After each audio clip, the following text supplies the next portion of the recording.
please be very brief. If you go more than 2 minutes, I'm going to stop you.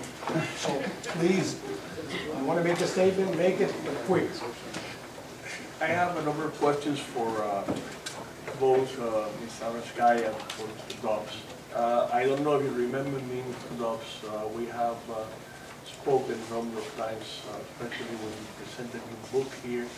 But I first want to say very briefly that I definitely disagree with both of you in terms of the motivation. I have my own theory, which Timothy Naftali, Alexander Prosenko, and I are the only ones who believe this. I more strongly than both of them. I believe that this whole thing was just a great gamble by Khrushchev to win the Cold War in one throw of the dice. He misjudged Kennedy and he lost. That's my own opinion. I have written extensively about it. Now, as to the questions.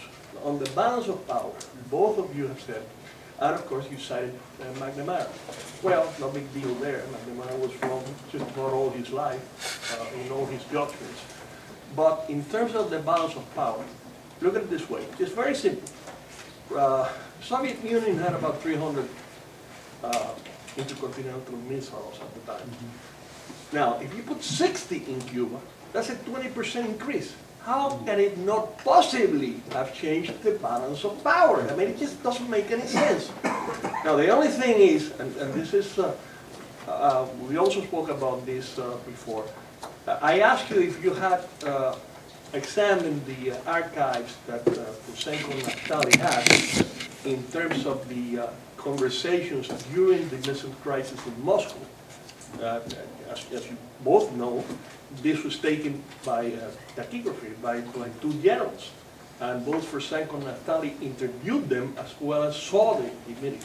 All of these, I haven't read your book yet, and I will do it.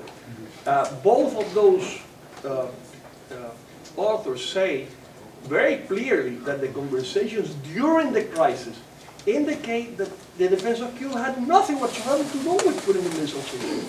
That's what they say, and they cite the archives. I have not read them, and the question to you is about the tactical weapons. When did they leave? You mentioned that they were taken out at the end of November. Now, I have information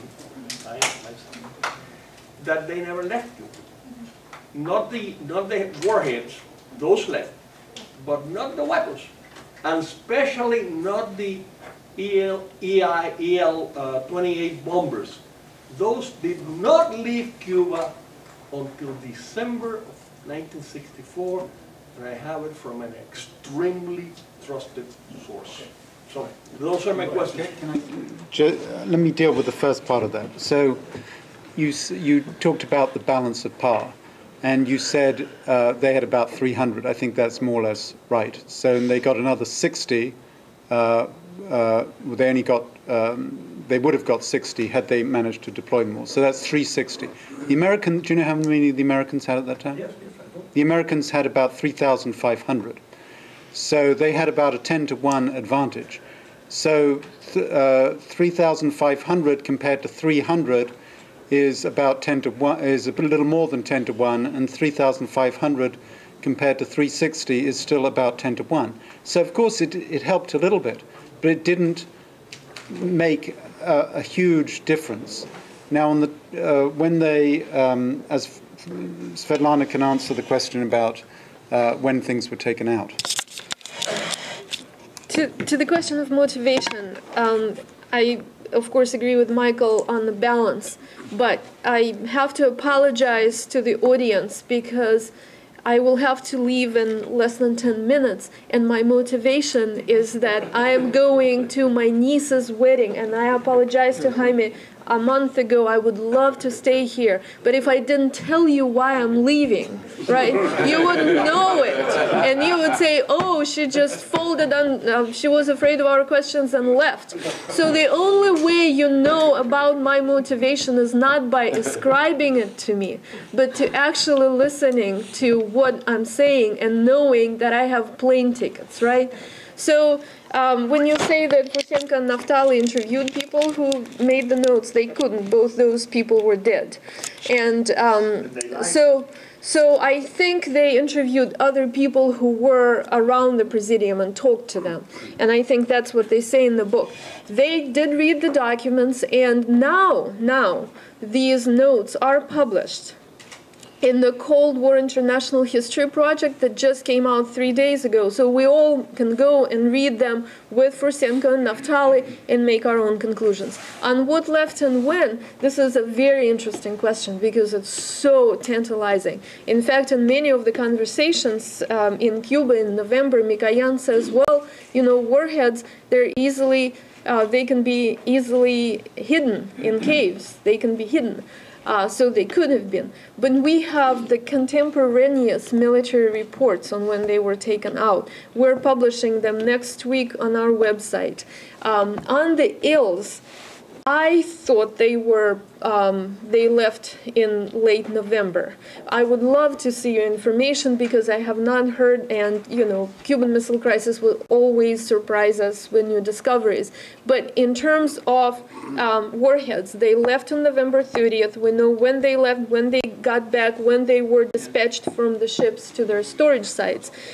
The launchers, the Sopkas stayed, the similar cruise missiles that were not nuclear, they stayed in Cuba, and Lunas stayed, but in a non-nuclear, because they were dual capable. As far as the warheads, I'm very sure that they all left. And I apologize, I will have to leave in 5 minutes. Tana is leaving. Is there any other questions specifically for Al? Yes, I guess the question is, was there any independent verification that the tactical nuclear warheads left besides whatever the Soviet records show? And also, should they, if just in case they didn't leave, and if they're still there, who would have control of them? Oh, I really think it's beyond reasonable doubt that they left because we have the Soviet internal reports that they, of course, produced not for propaganda, and they were very concerned about the security of those tactical nuclear weapons. There was no outside verification because nobody knew they were there. So the Soviets are talking to each other, and the military is sending reports to the Presidium. And I just can't imagine that the Soviet military would send a wrong report to the Presidium. It was pretty dangerous in the Soviet Union. Where they would be if they didn't leave, I don't know. All the Soviets left Cuba, the base is closed. Even the reconnaissance base is closed. So before you go, it's really just a comment, it's not a question. When you said that the greatest lesson that we needed to learn was the fact that Russia was attempting to defend Cuba, the thing that crossed my mind is defend us from what? We were 6 million people that we were actually living a better life than ever since Castro took over.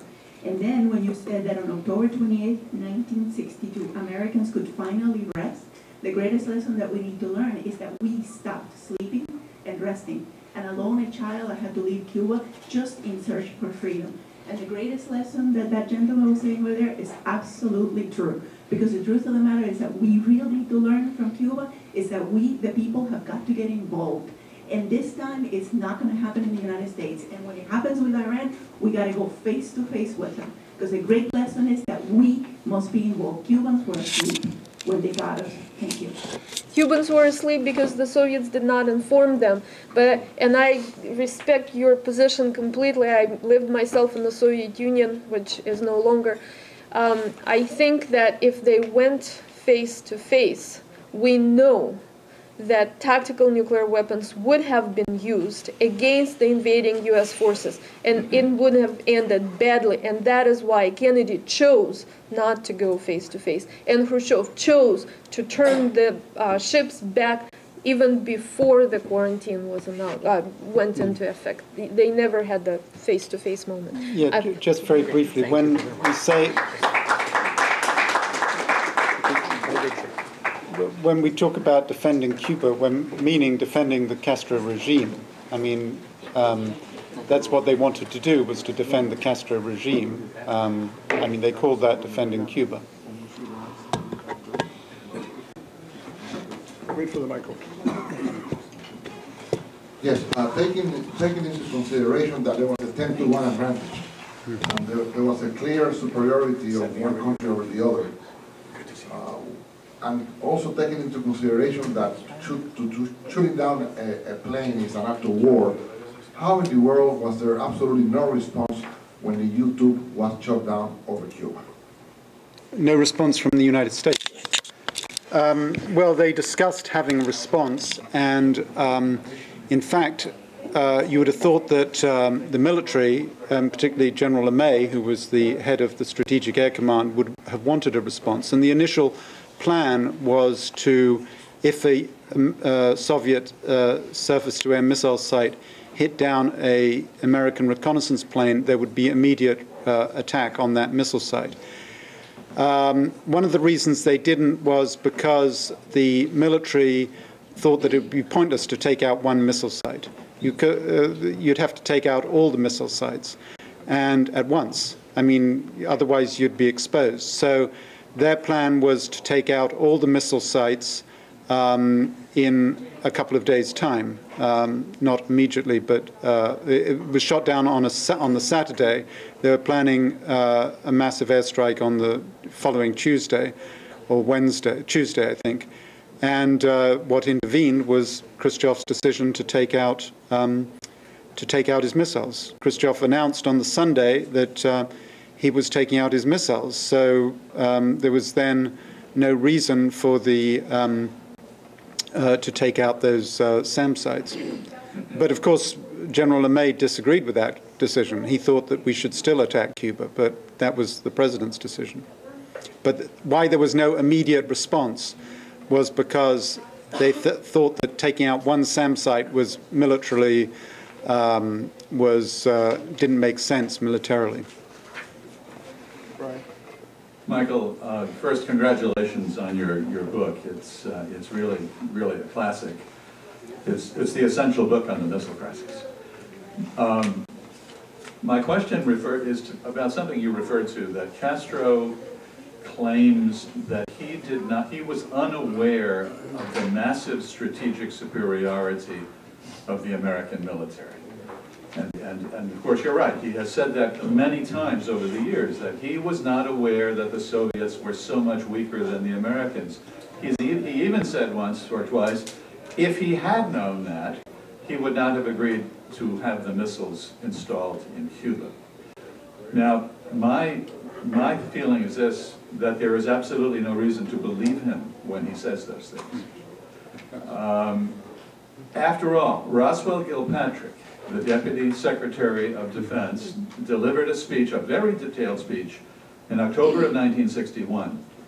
The speech was devised partly in the White House. Kennedy had a hand in it. McNamara had a hand in drafting it. The speech was intentionally meant to tell the world, the Soviets especially, that the United States enjoyed massive strategic superiority. Gilpatrick in that speech said, we have tens of thousands of nuclear-capable weapons, tactical, strategic, and so forth. He said, if the Soviet Union were to attack us preemptively with their nuclear arsenal, much of our nuclear arsenal would survive, and we would have the capability in a second strike to destroy, to obliterate the Soviets. Minutemen, Polaris, etc. My question is, surely Castro knew that Gilpatrick had delivered that speech in October of '61. Right. The Cuban military would have known. The Cuban intelligence service would have known. Fidel always, even then, was reading voraciously. He read the American media all the time. Gilpatrick's speech was front-page news. How has Fidel been able to get away with this lie for so many years? Well, I think you're right that Fidel would probably have heard about the Gilpatrick speech. I mean, it was certainly well publicized. But the question is, who would he believe? You had the Gilpatricks who's saying, no, we're invulnerable to a Soviet attack, and at least a first strike Soviet attack. And you have Khrushchev, sort of thumping his fist on the table and saying, you know, the Soviet Union is superior to the United States, and we are churning out missiles, I think, like sausages was his phrase.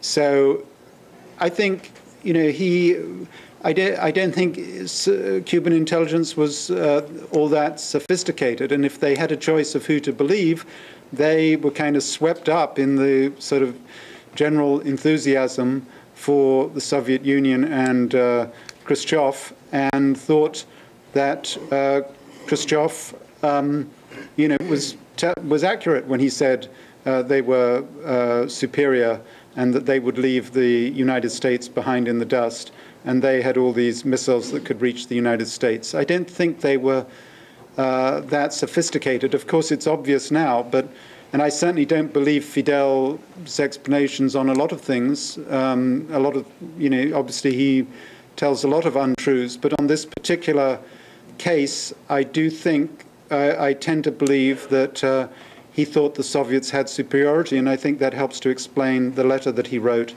to Khrushchev on the night of 26th to 27th. Otherwise, it doesn't make all that much sense. Yeah. Michael, on the case of the strategic balance of power, it's clear that the U.S. has a huge advantage. But could it be possible that the closeness and the accuracy of the missiles, they believe that the intercontinental Soviet missiles were moving into obsolescence, becoming obsolete, and the accuracy of the missile was in question. Right. Now, by placing this intercontinental, I mean the close medium-range missiles in Cuba, they will improve the accuracy and the amount of time it would have taken 10 minutes for the Soviet missile to reach Washington or New York. And the U.S. didn't have any capabilities to protect them. So I think, and it's a question, don't you think that it's not the issue of how many, 3,000 to 300, but the amount of damages that those 60 missiles could have caused into the U.S. cities? Were the U.S. willing to pay that price? Yeah. And this is a huge question on the strategic point. Right. Well, it's true that the missiles could reach the United States slightly quicker, probably, you know, 5 to 10 minutes from Cuba, or actually, I think 15 minutes from Cuba, and perhaps 20, 25 minutes from the Soviet Union. But so they were quicker. I'm not sure how much more accurate they were, because they weren't all that accurate at the time. They couldn't get a precise target. But I think the main shock of the missiles in Cuba was not so much military, it was psychological. It was this country that had, right on the doorstep of the United States, that was so associated with America. Many Americans, of course, had visited Cuba. The idea of missiles being deployed on Cuba was a huge psychological shock, not just to Kennedy, but also to many Americans. And there was also the question of, you know, if Khrushchev was allowed to get away with this, then he would get away with other things. This was the fear, that he would, if he could sort of push his way around with missiles on Cuba, then he could also get his way in Berlin. So it was this kind of psychological, political dimension that was more important than the military dimension. Actually, there's discussions between you know, McNamara and Kennedy during the missile crisis. You can hear it on tape, where they're saying, well, you know, it doesn't actually make much difference if they can hit us from Cuba or they hit us from the Soviet Union. It's a missile from the Soviet Union and a missile from Cuba. It ends up being all the same. But you know, it was this additional kind of psychological shock, and the fact that the president in September had said that we are not he drew his red line at that point. He said, we're not going to the deployment of Soviet offensive weapons in Cuba is unacceptable to us. Once he had said that, you know, he had put his reputation on the line, he'd put America's prestige on the line, and it was impossible for him to accept that as a fait accompli. Just a comment and a question. I have always had a hard time believing that the Soviets had to work very hard to convince Fidel Castro. I think he was very ready to be convinced. And this idea that he made a sacrifice, I think, is, I would just alert and caution writing history on the basis of Fidel Castro's word. The question is, you mentioned that you have a point of view on what is the implication or the lessons learned for today's policymakers. I wonder if you could just talk about that. Well, on your first point, I think you're right on this question. I think that Fidel has said that he accepted the missiles out of solidarity with the Soviet Union, out of solidarity with the socialist camp. I think that is nonsense. I think he accepted the missiles because he saw the missiles as his best defense against American attack, that it would guarantee the Cuban Revolution, which it has, by the way, because, I mean, it's at least guaranteed it for 50 years. We don't know whether it will guarantee it any longer. But, you know, after the Cuban Missile Crisis, that actually marked the end of active American attempts to overthrow Castro. And it led to the survival of his regime. And, I mean, that's for 50 years. So on the second question about the lessons, I mean, the lessons are complicated. I don't think you can take one historical situation and just apply it automatically to another. I think that every situation is different, and Iran is different from Cuba. I think the main lessons from 1962 was the lesson that Kennedy drew, actually, which is that, I mean, Kennedy was actually deterred by the prospect of any missile, whether it was in the Soviet Union or Cuba, hitting an American city. The military was prepared to fight a war in Cuba. They thought we had superiority and that we would win a nuclear war, which we certainly would have done. But Kennedy asked a different question. He said, well, what if just one of those missiles gets through and lands on an American city? There'll be 500,000 Americans dead, and I'm not ready to accept that. So I think both Kennedy and Khrushchev made mistakes. But during the missile crisis, they actually showed a lot of wisdom. The blockade was an attempt to buy time, to allow negotiations to work. And it succeeded in that. Kennedy's initial instinct, and a lot of the military advisors, was to hit those missile sites and to follow up probably by an invasion of Cuba. I mean, you can argue that would have been the better policy, but knowing that the Soviets had tactical nuclear missiles on the island, that much as you know, we all want to liberate the island, that policy could have resulted in a nuclear exchange, the wiping out of Cuba, and an escalation to a nuclear exchange between the United States and the Soviet Union. So I think it was wise that we didn't follow that path. The path that he did follow was the blockade, which in fact allowed what amounted to a negotiation. And it was kept secret for many years that the Americans agreed, as part of that negotiation, to withdraw in secret the US missiles that had been deployed in Turkey, and to give a non-invasion guarantee of Cuba. So although it certainly ended in humiliation for the Russians and the withdrawal of their missiles, the Americans also gave up something at the end of the missile crisis. They gave the non-invasion guarantee, and they also agreed to withdraw the analogous American missiles from Turkey. Unfortunately, the lady already left, but this is a question that she pointed out. Yeah. There's a fact here. I remember the first meeting that was held about the missile crisis. it was only after the fall of communism in the Soviet Union that you could see really openness and exchange of truthful information from the Soviet side, or from the Russian side in this case. It was in '92, since the communists fell in '91, they start opening the archives, the whole people involved in the direction of the country really recognized big mistakes in the past and decided that it was time to start opening some of these information sources. And it's from that point that we will start getting a better image of what happened, since we got a view on both sides. Unfortunately, that didn't happen in Cuba yet. I don't see any opening information or sincere information coming out.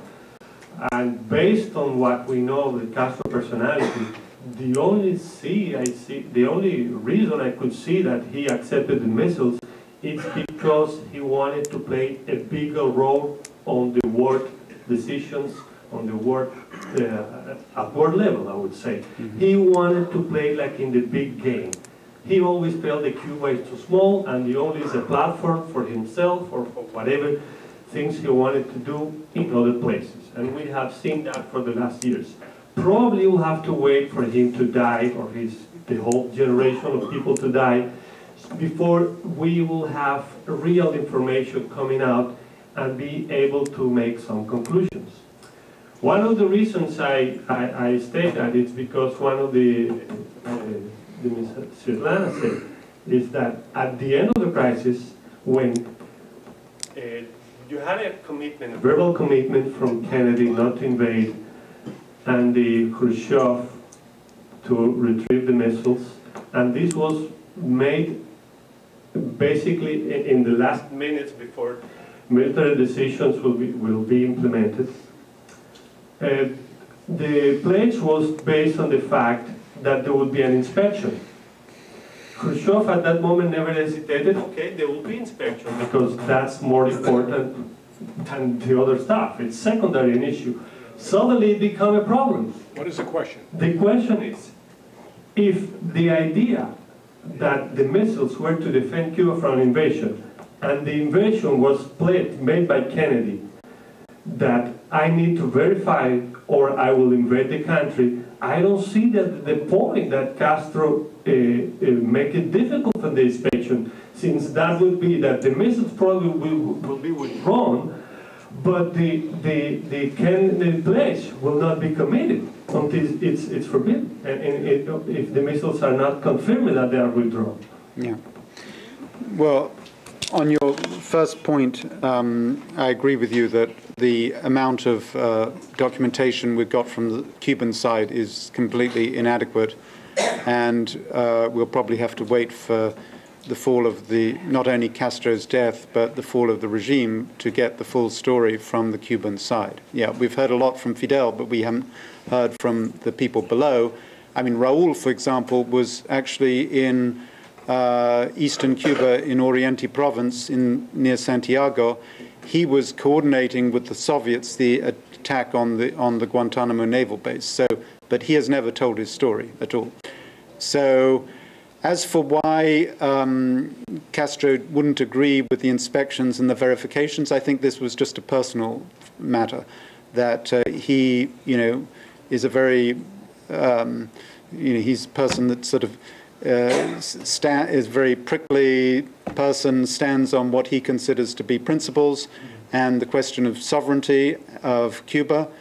And he was not willing to let the Americans or the United Nations poke their nose around what he considers to be his island. It was a personal question. I know if Alvaro has something to add to that. The first time when the Soviet and the American scholar meet to review what they have about the missile crisis, Cuba wasn't present. The Cuban wasn't present. It was by the Gennady Chakhnazarov, who was the Soviet political advisor for Mikhail Gorbachev, who invited personally Castro to participate at the second meeting in Moscow, and they agreed to the third round. We'll be meeting Havana in 1992.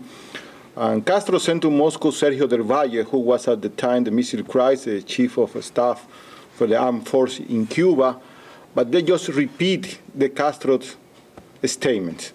And that's what we have even right now about the Cuban historical prospect of view. I'm afraid, even if the Castro die, we don't have any access to the Cuban document. The shrink machine is still working in there, and even today, in the grand mass newspapers, was reprinting article for Sergio del Valle, who was printing in 1991 in preparation for that conference. That's why we're still working with the American archive and the Soviet or Russian archive, as Svetlana did with the Sergei Mikoyan, who died. My name is Julio. I'm served in the Operation Mongoose. I'm just on the veterans table here. I want to thank Jaime for the invitation. I want to thank Carlos Gutierrez for being here. I want to thank Michael, and I want to thank Alvaro and Mrs. Estala. I only have two questions, simple. One of them is, was Khrushchev forced to step down due to his failure to secure a beachhead in the Western Hemisphere in Cuba? Question number one. Question number two, what reason Mikoyan gave to Fidel Castro for his removal of the tactical nuclear heads, in your opinion? Right. Thank you. I want to thank you. Yeah, well, on the second question, I wish Svetlana was here because she knows much more about Mikoyan negotiations with Khrushchev with Fidel than I do. But essentially, they had concluded that they couldn't trust Fidel with the tactical nuclear warheads. And he invented an excuse, a very Soviet excuse. He said, we've passed a law in the Soviet Union that says that we cannot deliver these warheads to nuclear weapons to any other country apart from the Soviet Union. And there wasn't such a law, but he just invented that on the spot. Of course, Fidel didn't really believe him, but that was the excuse that they gave officially. Sorry, and your first question was? Yeah, the first question was Khrushchev forced to step down due to his failure to secure a beachhead in the Western Hemisphere? Right. Yeah, I think that Khrushchev was forced to step down for other reasons, that mainly, most of these things are domestic reasons. Brezhnev and the other members of the Politburo organized a coup against him, but once they'd done that, once they then started delivering all their accusations against him, Cuba was one of them. They said that he'd displayed a kind of adventurous policy back in October '62, that he hadn't consulted everybody else. He just did these things by himself without showing proper respect for everybody else on the Politburo. So it was one more thing that was thrown into the mix against him, but it wasn't the primary reason. Thank you. Thank you. I found Dr. Sarkanskaya's presentation extremely instructive in terms of the motivations that people can have. That certainly has an impact, and I very much benefited as well from Mr. Dobbs and Mr. Alba's view from a strategic point of view and also from the historical sequence. But I was rather surprised that you, Mr. Dobbs, did not assign greater relevance to beyond the numbers of nuclear weapons and delivery systems in Cuba, and basically compared it on the basis of how many, a 10% increase or whatever it was. In fact, I think Dr. Roy has pointed out, number one, how close it was, but I think there's another element to it. And you also pointed out Mr. Kennedy's, President Kennedy's comment regarding even if one missile goes through, certainly many more would have gone through. And there's another element that's even more important, perhaps you alluded to that one just right now, how the Soviets would not trust Castro with nuclear weapons. In fact, when one places nuclear weapons in another country where there's a potentiality or somehow that being those nuclear weapons and delivery systems coming into the control of a very egotistical, egomaniacal leader.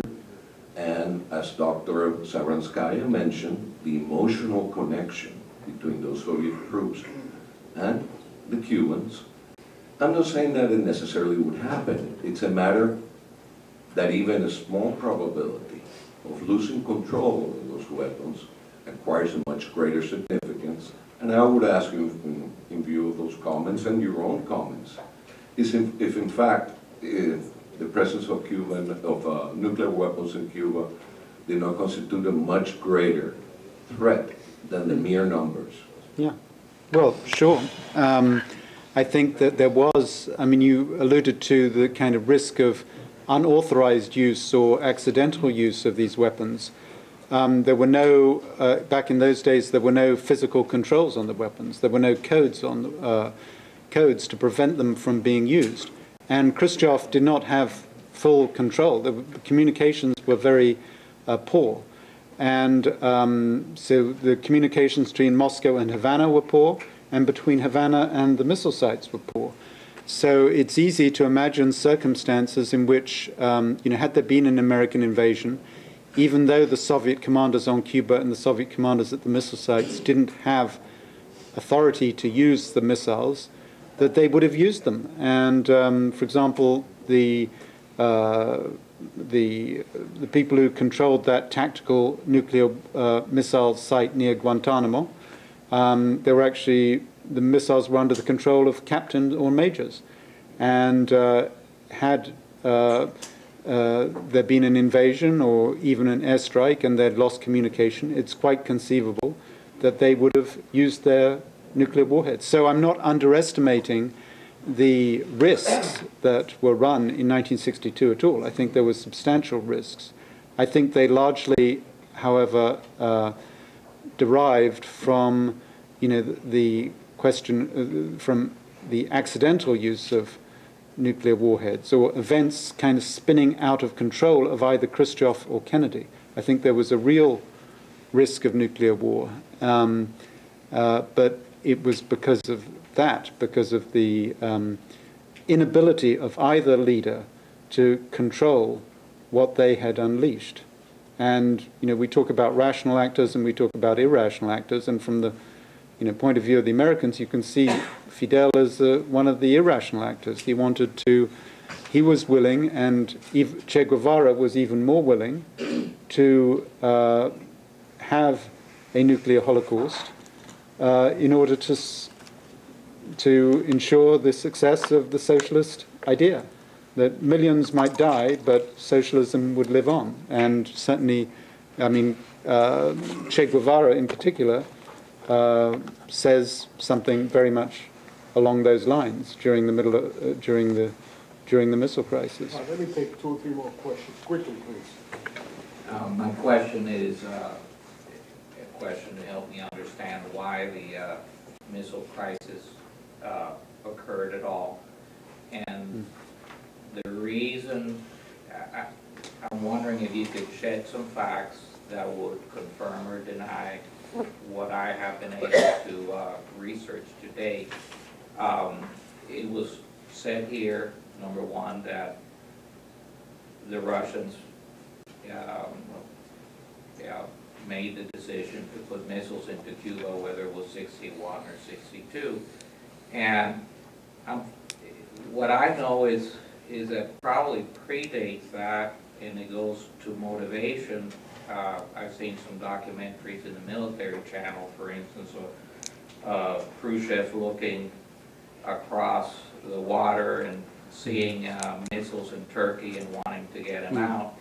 And I put that in line with the fact that I've seen books like by Nestor Carbonell showing KGB agents with Castro in the early 50s, his handlers, and then I'm seeing first-hand accounts of Russian subs basically provisioning Fidel off of Guantanamo while he was in the Sierra. And I'm just wondering if I were a Russian with missiles being aimed at me, if the idea of putting the, what was it, the Wolverine or whatever, the hedgehog in the Americans' pants, if that was not something that occurred to the Russians way back when in the early 50s, and that's my question. Well, yeah, I mean, you know the Greene novel, Our Man in Havana, which actually talks about missiles. I mean, perhaps they got the idea from Greene and Our Man in Havana, I don't know. But the evidence we have is that it was April, May of 1962. And that's when, Khrushchev came up with the idea. I believe that there's a lot of documentation for that. So your first point was about... Well, I'm seeing the KGB handlers with Fidel. Yeah, no, you talked about in the early 50s, right. And I'm seeing the missiles. Right, you talked about specifically Khrushchev at his dacha, and that's a well-known story, that he had a weekend or summer retreat on the Black Sea at Sochi, and he would take, this is again in the summer of 1962, he would take visitors, his guests, out to the veranda of his weekend retreat, and they would look out across the Black Sea, and he would give them a pair of binoculars. That was 62? This was 62, yeah. And he would ask the guest what he saw through his binoculars, and the guests were mystified. They couldn't see anything except for sea. And Khrushchev grabbed the binoculars, and he looked through them, and he said, "I see American missiles in Turkey aimed at my dacha." In other words, this gets to the kind of personal feelings of Khrushchev. He thought that the Americans had put missiles in Turkey that could, destroy Sochi and his dacha. He would do the same thing to them in Cuba. So there's this kind of, he was a rather uneducated person, Khrushchev, and this is how he thought that the Americans did this to me. I'm going to do it to them. I think it's very important to understand the personality of Nikita Khrushchev. That's a person not well educated, very volatile. They can be verbal violent with the people. If you saw the kitchen debate with Nixon in 1959, that was amazing. That's the Prime Minister, the Secretary General of Communist Party of Soviet Union, but he can say any bad words, even when he spoke with the Vice President of the United States. That's the kind of person that make a decision by himself, with not consulting with anybody, and just he gave an order to the military echelon to do that. That's the Khrushchev personality. Thank you, Jaime. Thank you for being here. How and when did the United States learn that there were tactical weapons in Cuba? They learned, well, they got the first evidence that there could be tactical nuclear weapons in Cuba during the missile crisis. Actually, if you want the precise date, on October 25th of 1962, when a low-level plane flew over a site at Remedios, and they found these Frog short-range missiles with a range of about 100 miles. They saw, I think, half a dozen of them there. And they knew that these Frog missiles were nuclear capable. In other words, you could have a nuclear warhead on them, or you could have a conventional warhead on them. And in fact, the Soviets had sent 12 nuclear warheads for the Frog missiles. And this led the Americans to start planning a tactical nuclear war in Cuba already in October 1962. But they knew the Soviets had that capability, but they didn't actually know that they were tactical nuclear warheads there. They only learned that many, many years later, in I think 1990-91, when the Soviets finally said that they had not only those Frogs... Sorry? Way after they were gone from Cuba. Yeah, 40 years later. 40 years later, they learned that not only did they have the Frogs, but they also had these cruise missiles that I showed you a picture of that were aimed at Guantanamo, that the Americans never figured out that they were there and armed with nuclear warheads. All right, it's kind of late, so I want to thank you and thank Alvaro. Let's take a short 10-minute break, and then we'll have the next topic. Thank you. Good to meet you.